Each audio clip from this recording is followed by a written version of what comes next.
Hello guys, maayong hapon sa tanan. Time check 2:51 PM na. So, it's snack time na guys. Nya, mang snack daita ninyo kay naabot na ang akong gi-order sa akong kauban sa Sumbano, ang namaligya ani si Ate Stella.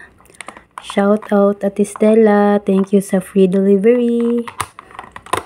So, mao ni siya guys ang akong gi-order. Kuan daw ni tawag ani belo-belo.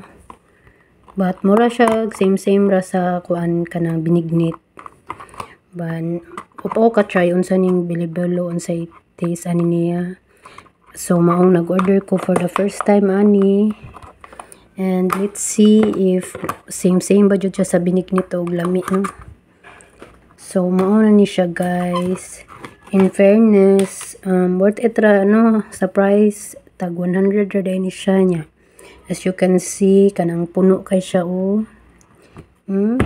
puti punuan niya and kanang malapot sad siya. So worth it ra jud. So tilawan na ni nato and mga snack na ta guys.